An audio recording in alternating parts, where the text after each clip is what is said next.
Thank you for joining us today, and welcome to the Q2 2026 New Capital webinar, Hot Markets, Mega IPOs, and the Reallocation of Regulatory Authority.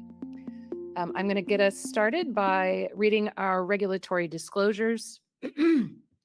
This New Capital presentation is being made available for educational purposes only and should not be used for any other purpose.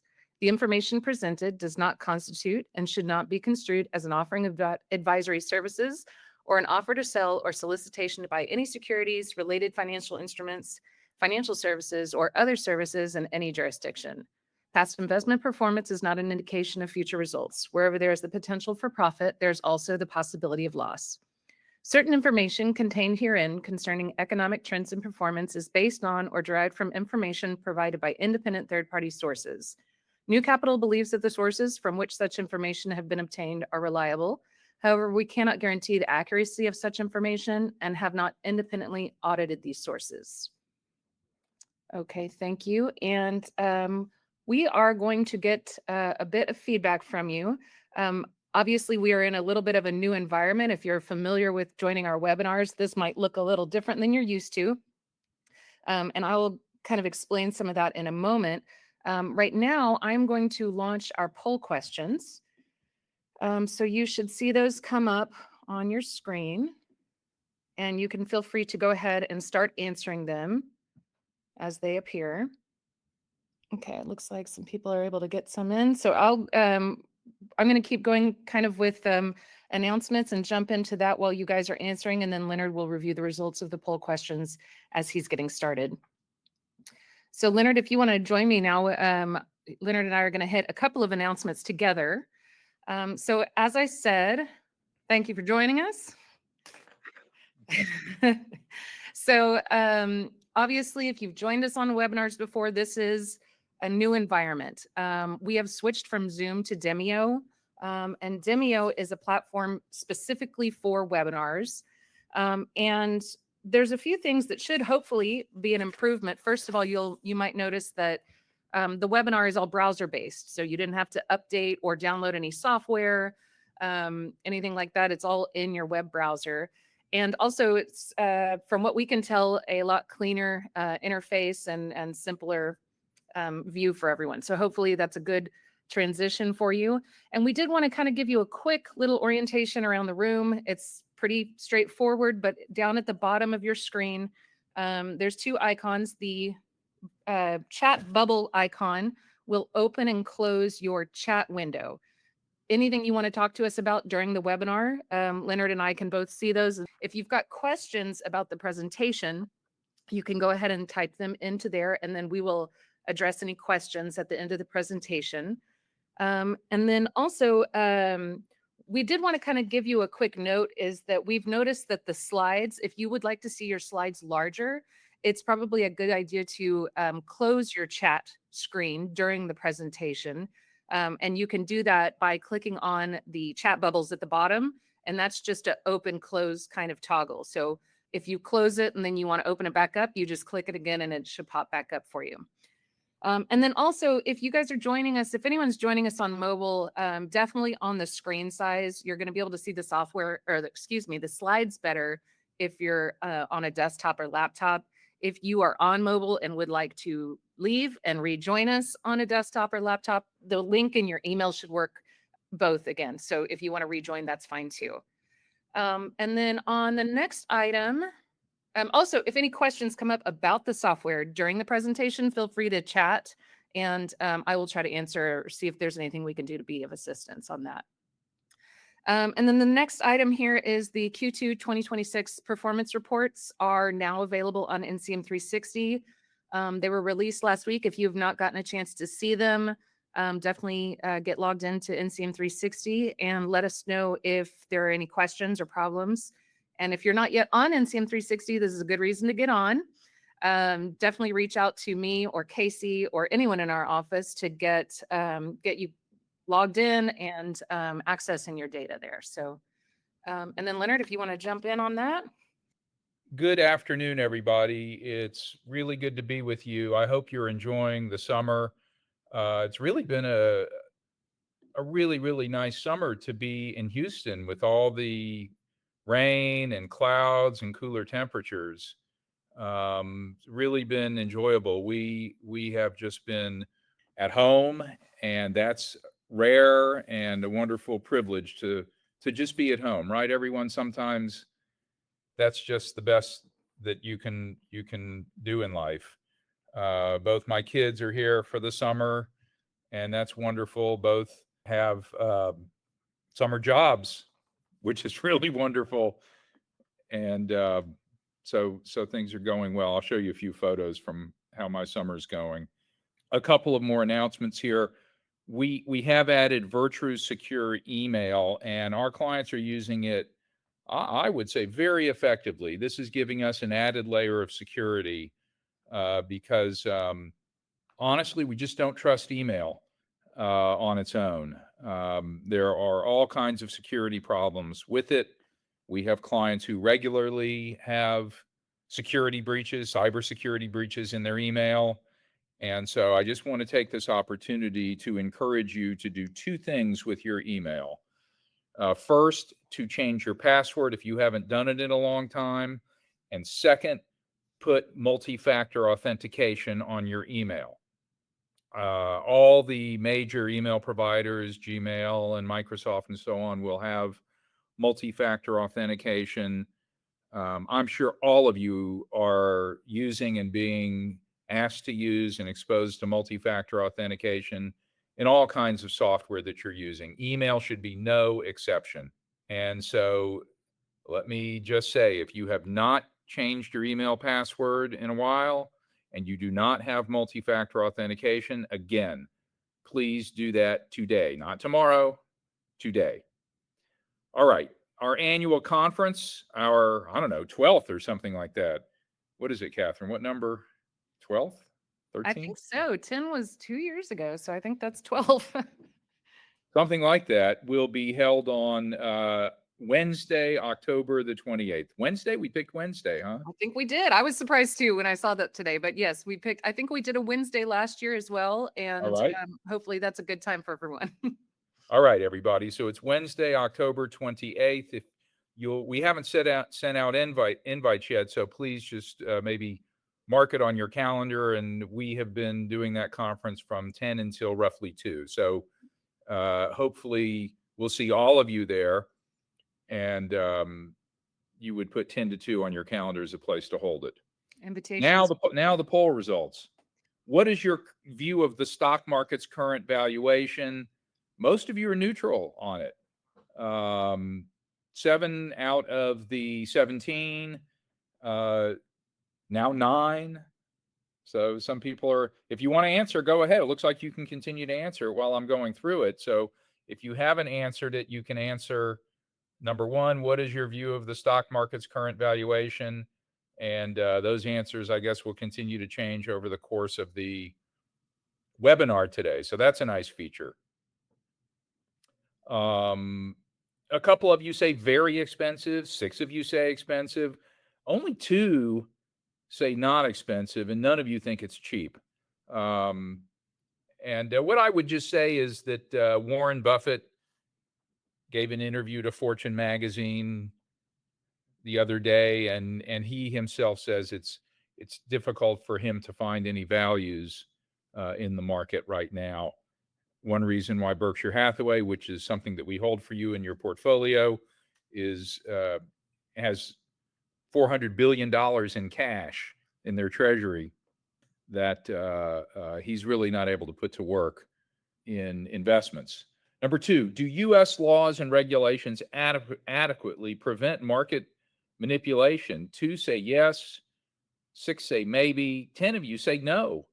U.S. laws and regulations are not adequate for preventing market manipulation. And there are questions. There are questions, especially among our political leaders, as to whether the laws, both in Congress, in the White House, and the executive branch, are sufficient to prevent market manipulation. And I think there are quite a number of people who concluded that we need to do some strengthening of laws. For a long time, the U.S. had the world's strongest among the strongest insider trading regulations. But I think that in recent years, people have come to believe that more needs to be done. Number 3, how long will the war on Iran continue? Wow, 11 of you say it's going to go on another year. 3 of you say 6 months, 4, 3 months. Nobody says it's going to be over in a week, and only one thinks in a month that it will be over. This war, which began in February, had a memorandum of understanding and a ceasefire that caused what I would say heavier violence to recede. And along with the violence receding, we saw oil prices recede as well. But we've now seen a significant flare up in the violence over the last week, 2 weeks, and along with it, a rise in the price of oil. Number 4, a little more touchy-feely. When I think of my money, I think I have, 3 of you say not nearly enough. 16 of you say enough. Nobody says more than enough.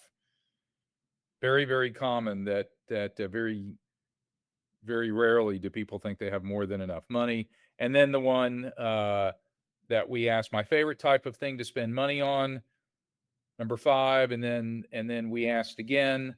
Most of you say experiences. And this is what we experience with you as advisors, is that the things that you really enjoy spending money on are things like travel and being with other people and concerts and things like that. And that's very much part of our modern age. And I think a sign of maturity in our culture, that people are coming to prize, rather than stuff, time that is spent enjoyably seeing things and experiencing things. So thanks for verifying that. These answers help us know about you as a group and where we should be putting our efforts. An update on JC's maternity leave. There she is with Beck. I had lunch with JC. It's been about 2 weeks, and she's doing really good. She's doing a little bit of work a day. We don't have her back full time. Beck is in a phase now where he will sleep for an hour and then he's up. And so her day is all about taking care of him and then alternately doing some other things until he wakes up again. But she is re-engaging, I would say, with our business. She helped me with some of the slides on this presentation, and she's doing great. And we've had quite a number of people offer well wishes, and we're very appreciative of that, and she is as well. So I expect that she will be back in the office, let's say mid-August, right now, about a month from now. That's the plan. It's been a busy summer for me. Our family went to Scandinavia in May. I cannot recommend it enough. What a fantastic place. There we are in front of our ship, the Vesteralen, off the western coast of Norway, part of the Hurtigruten, the classic cruise line. Some of you may know or may not know that the modern cruise industry was born in Norway along this route that goes between towns along the fjords. And that's where the ships were pioneered and the services were pioneered. What began as cargo service and mail service and ferrying people from town to town, because going overland in Norway, very mountainous, that this is where the modern cruise industry was born, beginning in the late 19th century. And you can take these classic ships, and we took the smallest, most intimate of the classic Norwegian fjord cruise lines. This is the Vesteralen, and what a fantastic trip. I can't recommend it enough. We visited also Stockholm, Sweden, and Abby, my daughter, was studying for several months in Copenhagen and visited there, and another area in Denmark. And I just can't recommend enough. If you haven't been to Scandinavia and you're looking for an incredible place to go, boy, it is top notch.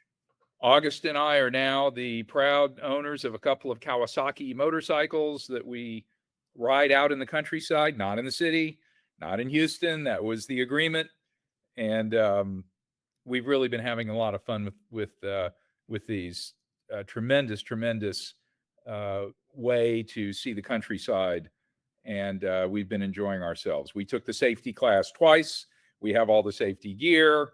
And so we've done it as safely and conscientiously, and continue to do that as we can. And what a joy that is to be able to do that with my son. And then I just spent the past month and a half as the Shuso at the Houston Zen Center. I was asked to serve in this spiritual leadership capacity. I was the head monk, or the head student, you would say. This is an ancient role dating back 1,000 years to Japan and maybe farther into China. And there you see me on the left with the teaching staff. Not everybody gets to just grab the teaching staff. So it was a real privilege to hold the teaching staff during the final ceremony for a couple of hours. And here's the wonderful group, including some in my family. What a terrific and amazing experience that was. A hard experience. I would say one of the hardest things I've ever had to do was to serve in that role, teaching classes and sending out wisdom emails, and finishing with a 5-day silent retreat. But well worth it. Like everything, there are benefits and there are costs, and we always have to weigh what are the costs, what are the benefits, and in this case, the benefits far exceeded the costs in the end. Okay, let me get to the heart of the presentation now. The Supreme Court of the United States in the Slaughter v. Trump case concluded that the president may fire at will and without cause any head of independent regulatory agencies, overturning precedent that had been set 100 years ago. And why am I talking about this? Well, our regulator is the Securities and Exchange Commission, which is an independent regulatory agency. And that means that the head of our regulator can be replaced at the whim of any president, whether it's this president or any president in the future. And I have no idea what a presidentially appointed head of the SEC will decide to do now or in the future. I have no idea what goes on inside the SEC on a daily basis. But what I want you, our clients, to know is that as far as I am concerned, and I am concerned because I own the company, New Capital will always operate with a permanent fiduciary standard. If the SEC comes in and says that fiduciary standard is optional now, not required of its regulated investment advisors, I can tell you that there is no question whatsoever what we will choose as an option at New Capital Management, and that is to always serve as your fiduciary advisors, to always put your interests first, to always disclose any potential conflicts of interest, to manage your affairs prudently. This is what we have always done for over 2 decades, and this is what we will always do. So I want to assure our clients that whoever gets appointed and whatever their beliefs are, we will always provide fiduciary standards at New Capital Management. Oil markets, Just this is a slide that I put in on the last quarter's webinar. I'm just putting it in again just to indicate to everybody that I think it's important that everybody understand the way the world looks from an oil perspective. Global population is in yellow. This is the United States and Venezuela. Venezuela is, for all intents and purposes now, a captured interest of the United States, a kind of territory of the United States, and the United States is fully in control of Venezuela's oil supply and administering of that oil supply. An effort that is managed by our Secretary of State, Marco Rubio. I don't know if you knew that. Our Secretary of State is not just a diplomat, he's also in charge of one of the nation's largest oil supplies in Venezuela. And you can see that the US Venezuela accounts for a very small percentage of the world's population, but together, a very large amount of global proven reserves, that's the red, and a large amount, 25% of global production. If you add Iran to the picture, and it's my view that this is what the Iran war has been about for the Trump administration, which has been to gain control over the Iranian oil supply, you see that for very little additional world population, proven reserves are up and also production is up. And so I think this is what's rankling, no doubt, to the President of the United States is his inability to gain control by toppling the Iranian government of its oil supply. And then if you add the Gulf states, the GCC, look at what happens. And by and large, most of those states are friendly to the United States. But if you were to take the United States, Venezuela, Iran, and the Gulf states, look at this. You've got a small part of the world population, the yellow, massive amount, over 50%, almost 60% of global proven reserves of oil, and a similar amount, call it 50% of global production.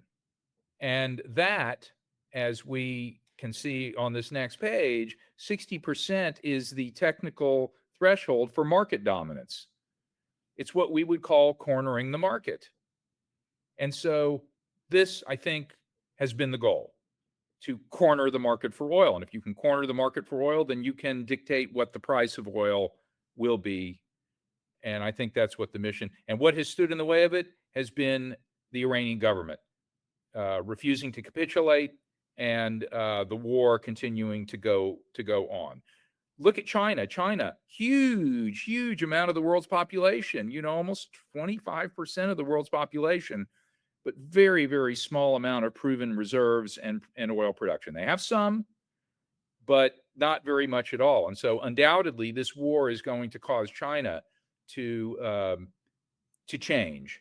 And one of the reasons why we see China moving very quickly to master electric vehicles, solar power, wind power, because this is the profile that China has. India, even worse shape. Look, huge population and almost no reserves. And so this war and the resulting rise in petroleum prices having very dramatic effects on the Indian economy. The EU, look at the EU, Europe, significant population, very low amounts of proven reserves. Russia, small amount of population. Russia's a big country, 150 million people for sure, but relative to the total global population, Russia is small, but very significant reserves. So Russia is one of the oil-rich countries. And then the rest of the world, Africa and South America and Mexico and so on.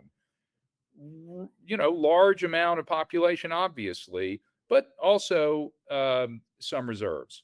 So that's the picture with oil. And every day that the war goes on and changes and ebbs and flows and hostility breaks out and calms down, is having a direct impact on oil prices on a daily basis because of these leverages that exist in global reserves and production. There's the slide again on market dominance. And that, I think, is the strategic goal that has not been expressed to the people of the United States that this is what that war is about.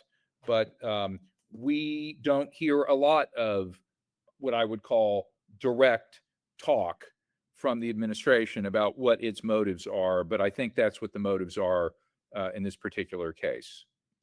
And I'm putting this slide up to show you that the infrastructure needs that the United States and the rest of the world has are very significant. If you just take a look at the need for water infrastructure, the estimate is a $2 trillion estimate. And the dark blue is showing what's already been planned. This is planned funding. Additional funding needed is here. So you see that maybe we've had $750 billion in planned funding, but that leaves a whole other $1.25 trillion needed for water. Here's roads, the picture for roads, 1.5 trillion planned, but yet another 750 billion needed. Power, 1.9 trillion. Most of it has been planned, funding has been planned, but there's still additional funding needs, transit and airports and so on. And so here's the rest of the world. You see that here's the United States, 12.4 trillion infrastructure needed by region, but the rest of the world, Europe and China and India and Japan, rest of the world, 30 trillion. So wars are, in my view, problematic because they crowd out. That's the economic term. They crowd out investment in these other areas. And I wanted everybody to see that there are actual numbers that we can put to infrastructure investment needs. And it's my wish that we would invest in these things and not in warfare. But my view is not predominating these days.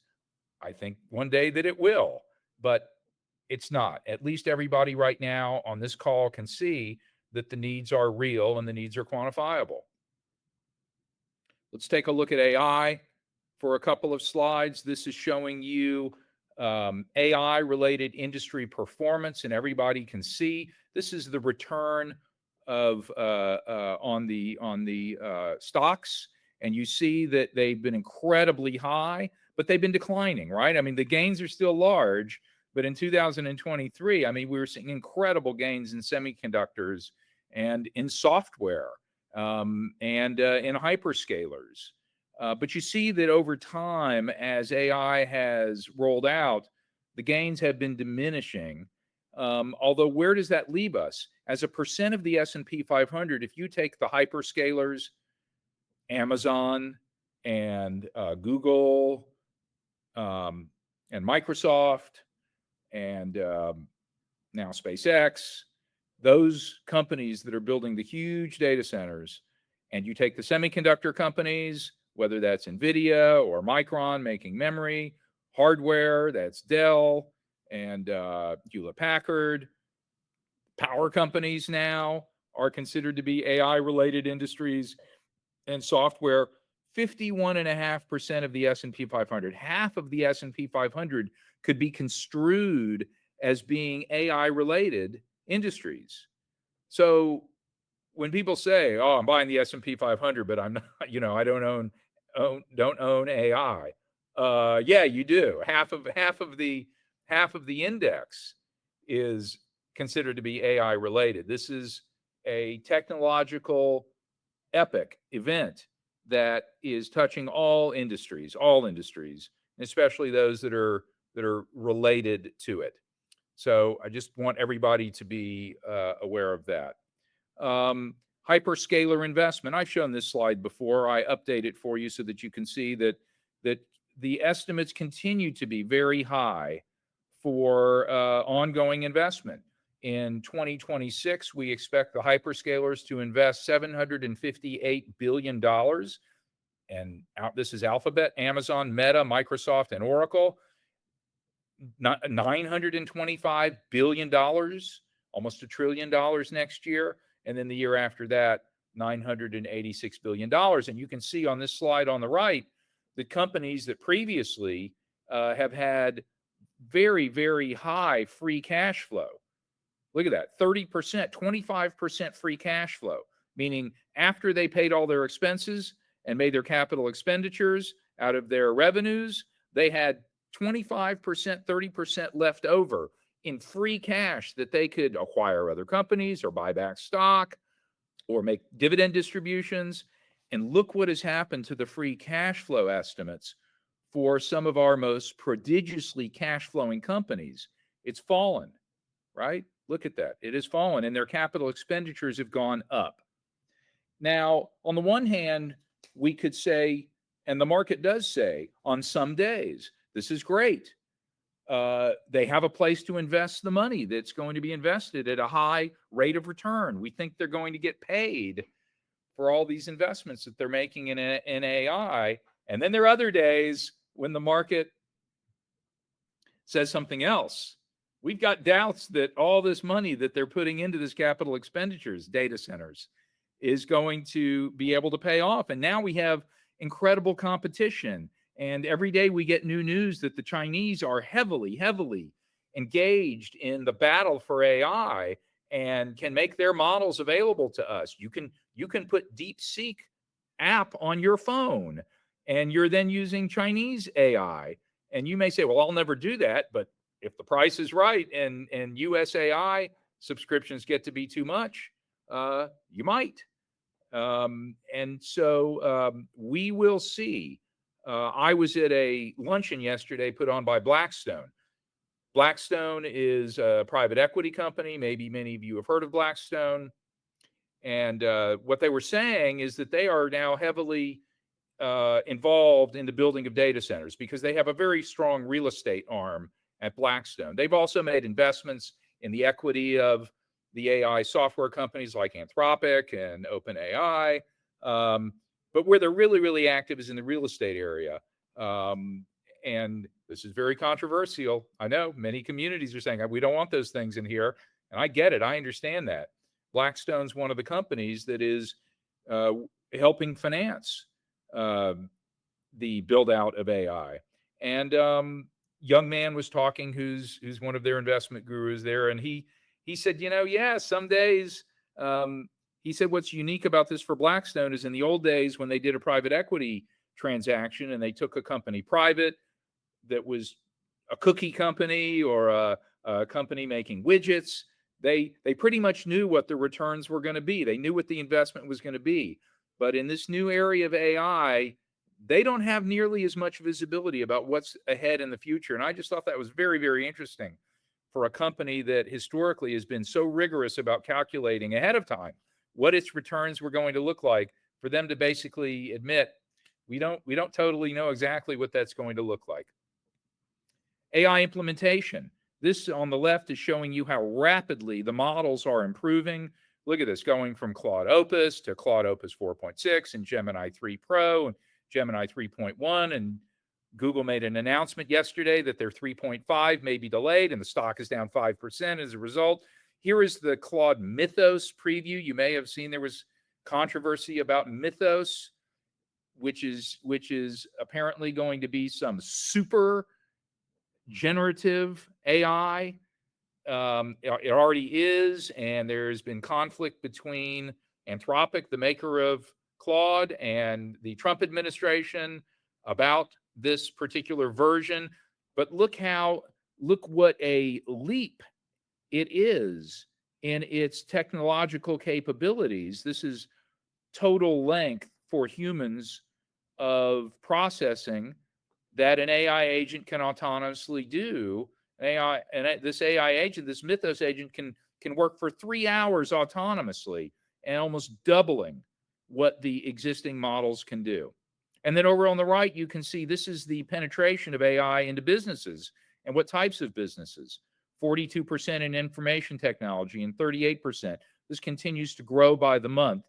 And so you can see that there's still large amounts of penetration remaining in the rollout of AI into commercial spaces in the United States and therefore all over the world.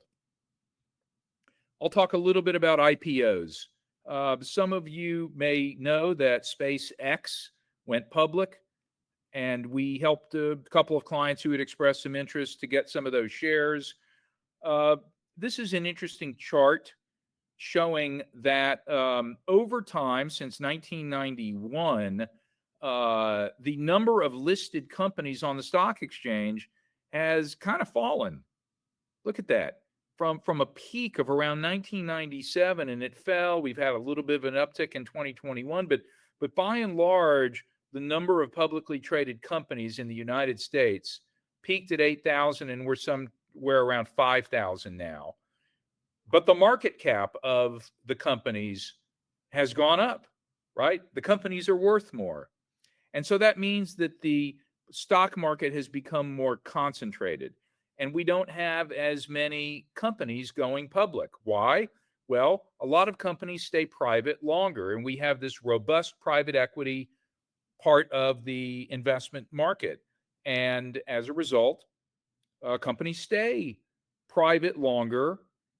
And what we see is that when they go public, the median age and average market value at IPO has been going up. So here's the median age is showing some increase. Companies no longer are going public at 4 years or so, 8 years. We're now seeing companies that are staying private longer. Not in all cases, but we also see that their average market value has gone up significantly. Some of that's inflation, right? Of course, we would expect it to go up some as the dollar is worth less. But in general, things are going public at later dates and at greater values. And we saw that in spades with the SpaceX IPO. So this is the year-to-date map of the market. You can see here is SpaceX taking its place in the aerospace and defense part of the market, which is part of the industrials sector. And you can see how has it done year to date since it went public. It's now down 13% almost. And that is not uncommon with IPOs. And I want to talk about IPOs because you're going to see more of them, everybody. We're going to see probably OpenAI, which is filed to go public, or at least filed some initial papers. Same thing for Anthropic, which owns Claude. And so you're going to see more mega IPOs. And I just want everybody to be aware that when a company goes public, they're not doing us a favor. They're trying to sell shares at a high price after the value of the company has gone up, and private owners and private venture capital investors and strategic investment partners have seen a rise in the value of the shares. And so I just want everybody to not get carried away. Very often what we see is a company will go public and then its share price will fall as insiders sell their shares. And we haven't even begun to see selling in SpaceX because the shares are going to be locked up for 6 months from the date of the IPO among the insiders. All right. So I want everybody to keep that in mind. Happy to buy you some shares on the IPO, a few of them, so you can say that you bought some on the IPO. We did that with some clients who expressed interest in SpaceX, but now they're in a money-losing position. Not by a lot on SpaceX, but by a little bit. But we haven't begun to see shares unlock. One more thing I want to point out about these mega IPOs. This is the value of SpaceX. You see, it's one of the immediately, after having gone public, one of the most valuable companies in the market. You can see that by the size of its square, right? It's worth maybe half of what Microsoft is worth over here. Here's Microsoft's relative value. This is SpaceX, call it half. But that value existed before the public offering, right? There are private, just because a company's private doesn't mean it's not valuable. We have some very, very, very valuable private companies in the United States. And so it's not that the company goes public and it's worth more. It goes public and its shares are eligible to trade on the public market, and we get maybe a more direct expression of value. All right. And so I want to make sure everybody understands that. Another thing is, what do the large index funds do? Vanguard and all the S&P 500 index funds. Do they have to purchase the shares in this amount? Well, I was on a call with Vanguard about a month ago, and the answer is no. They are not going to try to fight to get shares in SpaceX just to put it into their index fund because there aren't enough shares. This is the value of all of SpaceX's shares if they were traded publicly, but they're not. If you look at this square, only 5% of this square, something like this, a little corner, are the number of shares that went public and are what's called floating, eligible to trade on the public stock exchange. Just a little square off of this big square. That's what's available in the marketplace of SpaceX's shares. And that is the amount that the vanguards of the world will take into consideration as to whether they're able to purchase those shares. In other words, they're going to adjust their float, or they're going to adjust the stock for the amount of float. And that's going to be what makes their decision as to whether they do or do not, or can or cannot add SpaceX to their portfolios. All right. And of course, if you have any questions, I guess you put them in the chat. I don't know. I'm new to the new system here, but I guess you'll put them in the chat. We'll get to them at the end. Okay. Now, this is today's map of the market. Remember, I told you that technology and AI-related industries now account for 50% of the S&P. And this is today, or at least a couple of hours ago when I took this snapshot. And you can see that how the market regards this AI rollout. And today it's pessimistic about it for several reasons, several news items. The release of the Chinese versions that are powerful, the report by Google that they are behind on their version 3.5. SpaceX announced that they've had some departures of some of their senior people and are having some issues there. All of this news is combining today to make this look like today's market. And so you see the market has no mercy for any kind of bad news that's appearing, and this is why we diversify you. This is exactly why. Because if you take a look, you can see there's a whole bunch of green showing up in the healthcare area, in the restaurant business, in the home improvement. Here's Home Depot. Look at that. Home Depot used to be one of the most valuable companies in the United States. Look at that. Look at the size of that square. It's dwarfed by Tesla.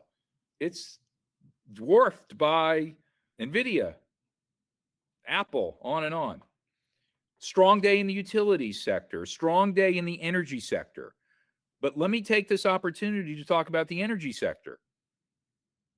Those of you who think that because Donald Trump is going to blockade the Straits of Hormuz and the Iranians are going to charge fees on the Strait of Hormuz, and that is going to cause the price of oil to go up, and therefore the value of oil companies is going to go through the roof and come to rival that of technology companies and software companies and Google and Amazon, SpaceX, Berkshire.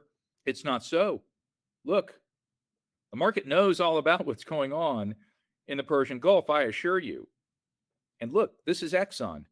There it is. It's having an update today. It's in the green. That's fine. That's good for portfolios.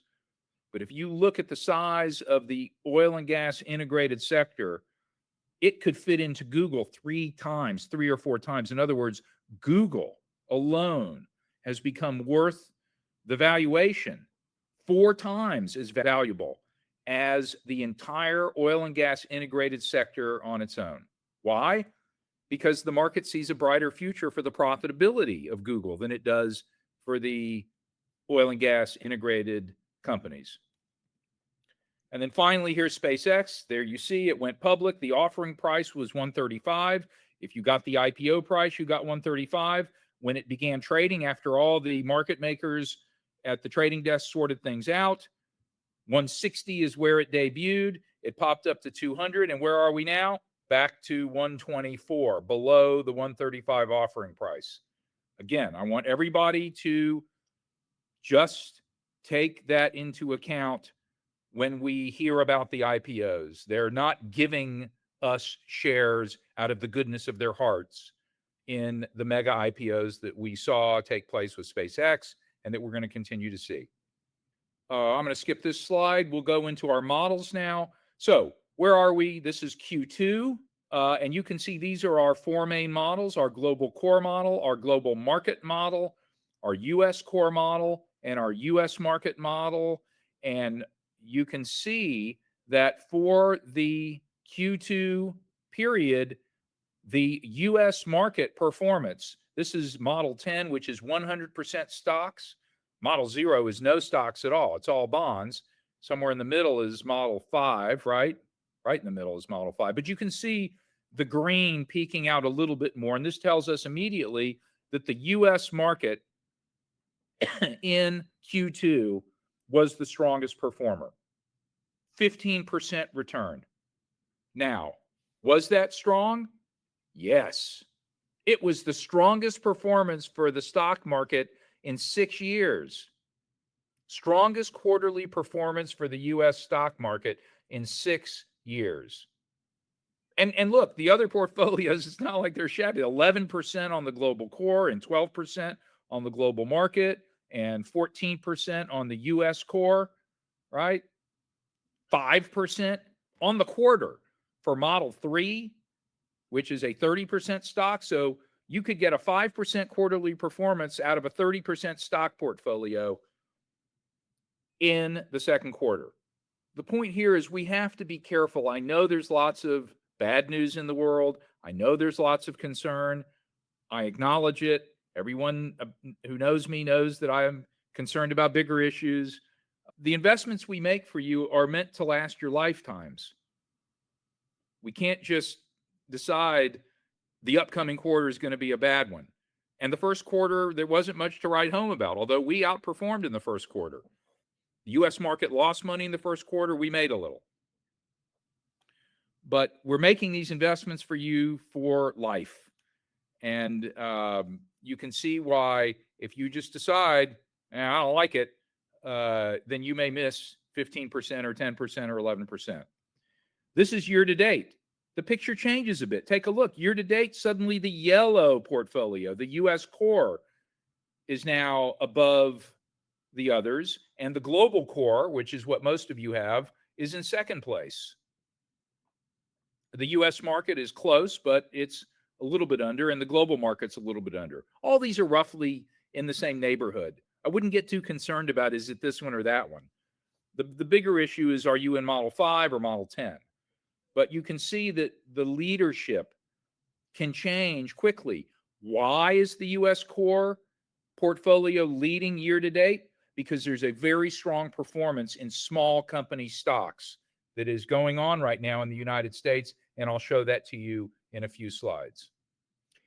We have a tactical alternative sleeve in our portfolio where we've put in some individual holdings like Berkshire Hathaway and Google and Nvidia. Here's some Bitcoin. And look at Bitcoin, got wiped out. Look at that. Year to date, down 26%. Am I happy about it? No. Are we keeping it in the portfolio? Yes, it has a place in the portfolio. Do we own very much of it? No. The decision was made early on that we were not going to put very much of it in because of its volatility. And therefore, one holding down 26% in your portfolio does not have very much impact, just like it wouldn't have very much impact if it goes up 26% or 100%. It's there to provide some diversification benefit. Oh, and by the way, gold, which was all the rage, right? So this is just to show you how quickly things change. I can't tell you how many clients asking about gold over the last year, asking about gold. Yeah, well, in the quarter, gold was down 15%. Would you like your portfolio to be down 15% in the quarter? In a quarter when the stock market in general was up 15%? That'd be a 30% change. So we have to be careful about chasing after things. There's gold. We put a little in the portfolio, just a little, down 15%. And then here's our portfolio versus our partners' models. BlackRock, far and away in Q2, the leader, almost 10% for their 50-50 portfolio. We were in at 6.6. There's a 7.5 and a 6.9. We were in last place. We were in first place in Q1. Last place in Q2. These things can change. Year to date, we're tied for second with Dimensional. BlackRock's still very strong. Why? Because BlackRock is leaning far more into the United States, much heavier holding in U.S. stocks than balanced stocks, and that's the reason here. And then finally, you can see that here. Our split 50-50, U.S. versus international. Why? International is much cheaper than the U.S. And our partners, you can see, BlackRock, 76% invested in the United States. U.S. had a strong quarter in Q2. If the U.S. has a weak quarter in Q3, BlackRock will underperform. And then here you can see our two main equity holdings, DFAC and DFAX. DFAX, the international portfolio, was leading handily over the U.S. And then look what happened between June and July. Just over the last month, the U.S. closed the gap. I cannot predict for you what will happen over the next month. You see how quickly these things can change. And right now, the U.S. year to date and global stocks, non-U.S. year to date, have done about the same performance, about 13%. Current market conditions. Let me check my time here. Inflation, you can see right here, these are components of inflation. Energy is in green. We had that big spike in inflation 2021, 22 coming out of COVID.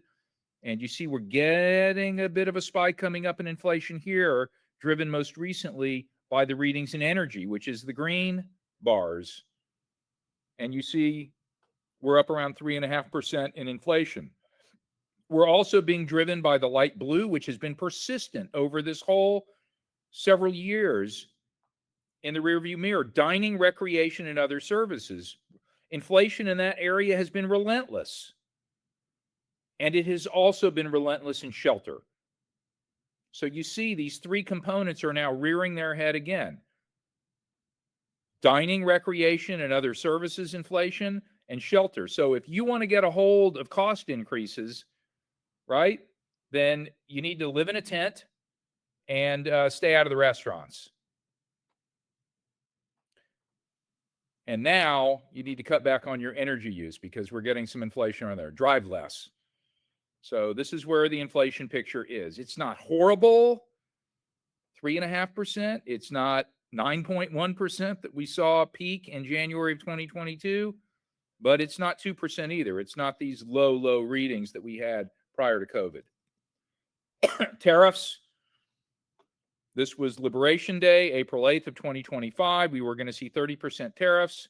Then the IEPA Supreme Court decision saying that the tariffs were not constitutional, or some of them were not, and that they would have to be capped, dropping to 16%. And here we are, July, just 2 days ago, an effective average tariff rate on U.S. imports into the United States for consumption purposes, an average of about 10%.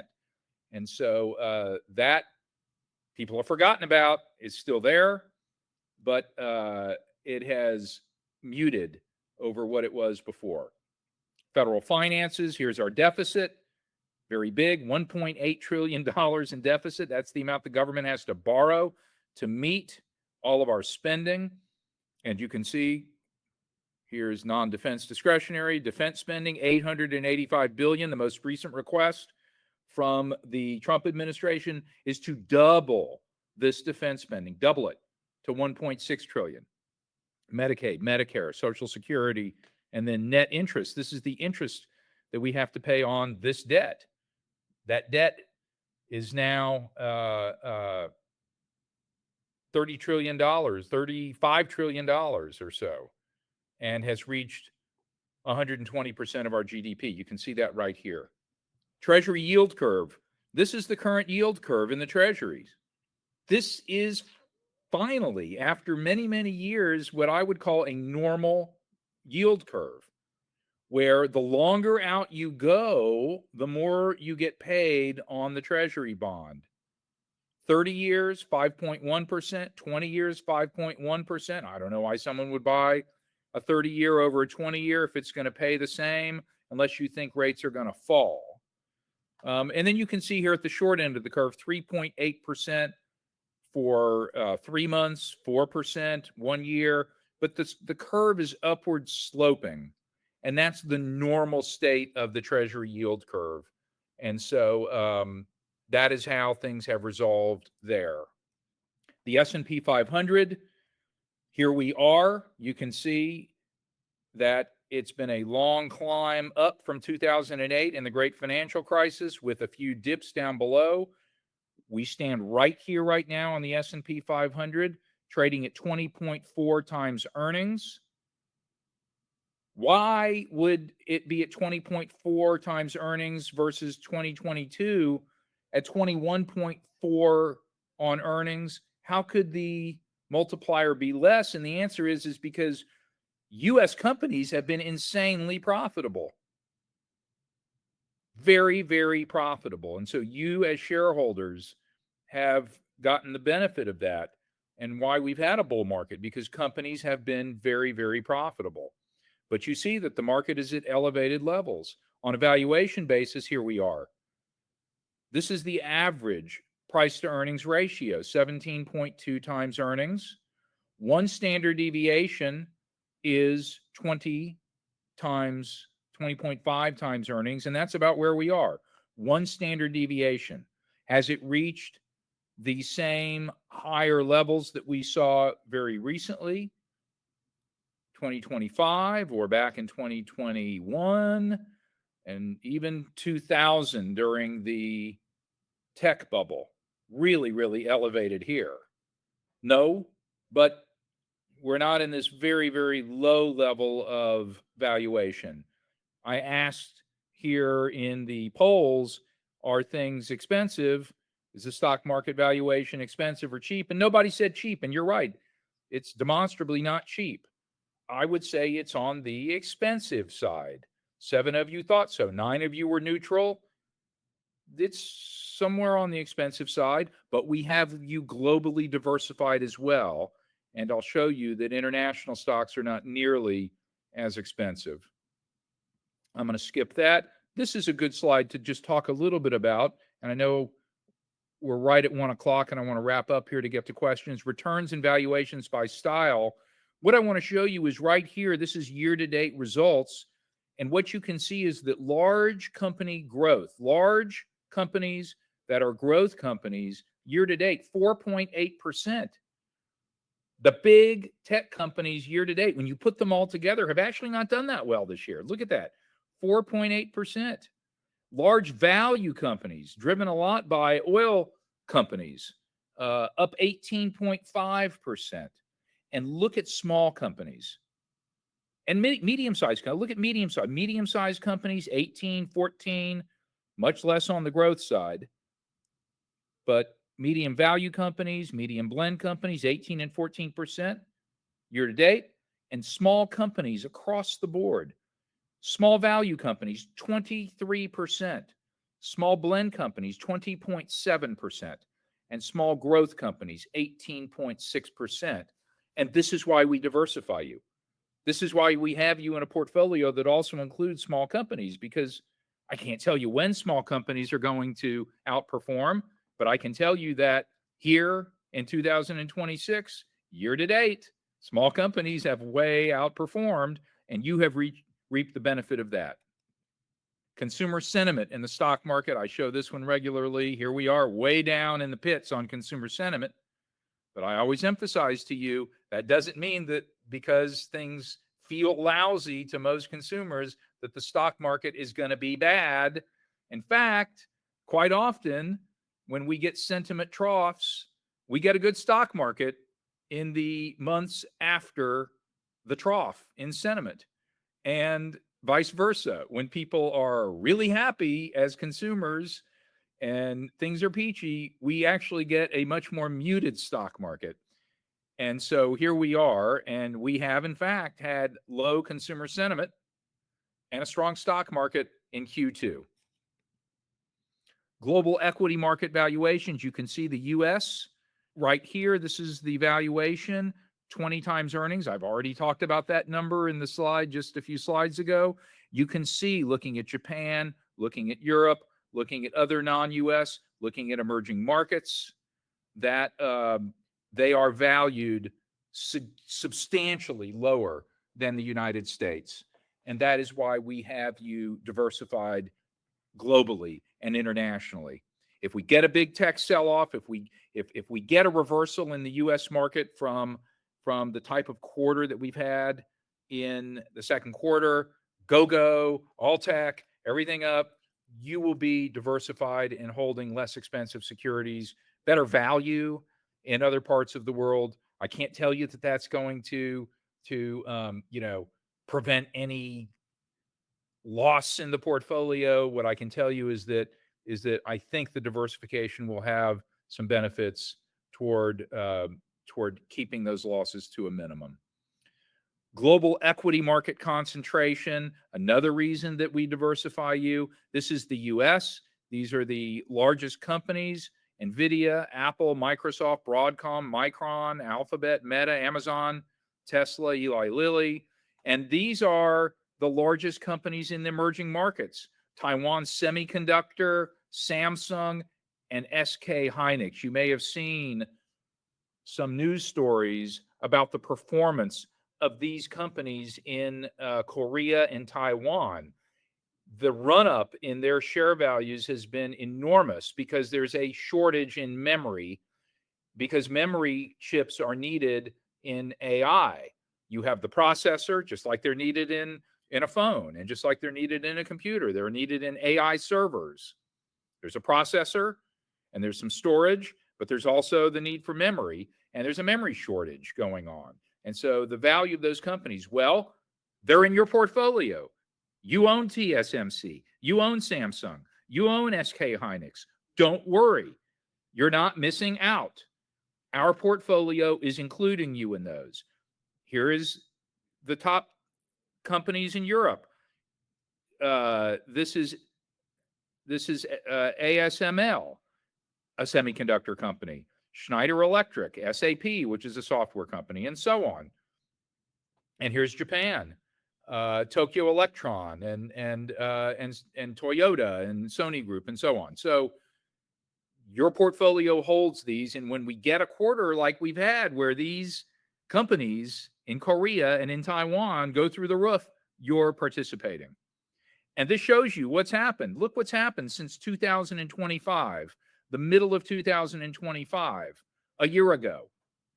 Taiwan has become the 10th most valuable market cap company, meaning the Taiwanese stock market was the 10th most valuable in the world if we go back 1 year ago.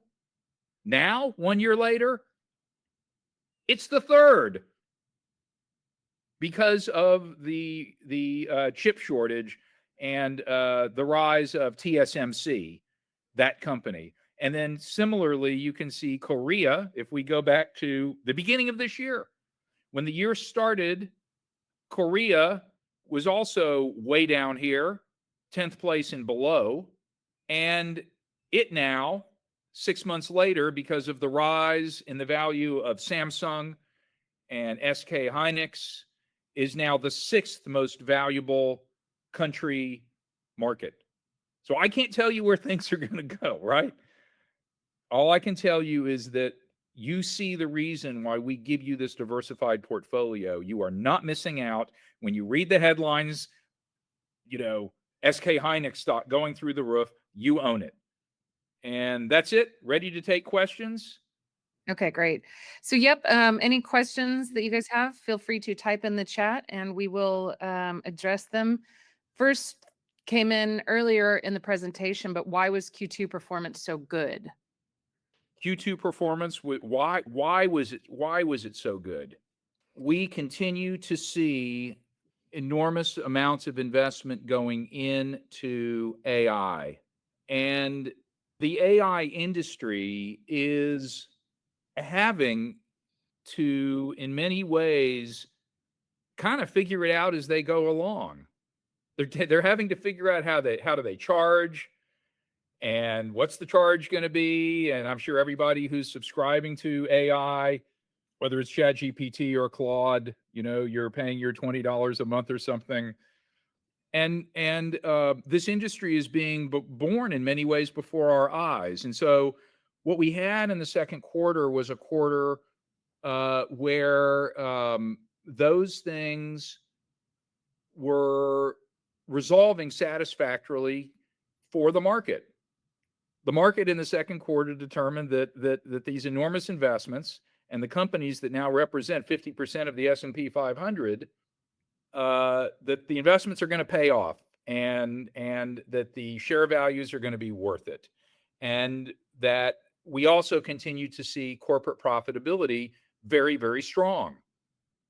Corporate profitability is at just about all-time highs.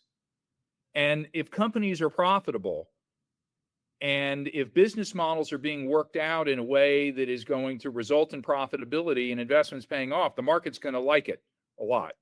But there's nothing to say that we don't get Q1 happening here in Q3. Like I said, I had this meeting with Blackstone, and you know, they run tremendous amounts of money. This is one of the most powerful, wealthiest organizations in the world. And when they say, you know, there's never been a time when they just don't quite have the visibility, and they come to work every day and they're making the investments, and they think it's going to work out, but it's just not a slam dunk, then the market can turn negative. And the market is negative this morning. So everybody has to prepare for that. I said at the beginning of the year that that volatility is going to be more present, and I think it is. I haven't presented a slide today showing greater volatility in the market than other times, and certainly we've had times in the market, 2008, with literally a financial crisis and a banking crisis of catastrophic proportions. Certainly there was volatility in the market, but everybody needs to prepare that the markets can turn very, very quickly. And so I don't want anyone to think Q2 is a normal month. It's the best performing quarter for stocks in 6 years. Do not expect that to happen in Q3 here. And every quarter is going to be different. Good question, though. Well, I want to thank everybody for taking time to be here today. It's always a pleasure to present this information to you. I hope it's helpful. If any questions do crop up after the webinar, feel free to email us. As I said, JC will be back in mid-August. We are starting to get going again on client meetings. I think in August that'll happen in earnest. And I want to wish everybody a wonderful weekend. Hope you go out and do something fun, do something enjoyable, do something for yourself. It's the most important thing. Catherine, thank you very, very much. Oh, and one more thing I want to say to everybody. I meant to say it at the beginning. I'm going to say it at the end. I want to tell everybody how appreciative I am to our entire team. I don't want to say we haven't missed a beat when JC went out. And you may remember JC went out. She had an emergency delivery back in May. Was it May or was it April? April 28th. Late April. Yeah. Late April. 1 month early. And so we had to we had to get it together, and we did. And I want to thank Casey, and I want to thank Daisy, and I want to thank Catherine. All three of you specifically.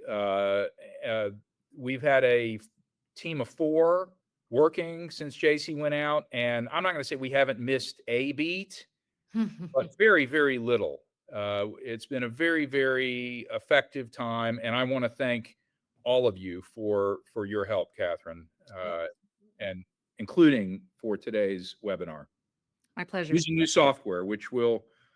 And if anybody didn't like the software, let us know. We think Any it went feedback? well. Yeah, I'd love to hear if it went great or if it was weird or anything. Yeah, any if you feedback. don't like it, or Yeah, you can send to me. Let us Absolutely. know. For Thank sure. you, everybody. Thank you.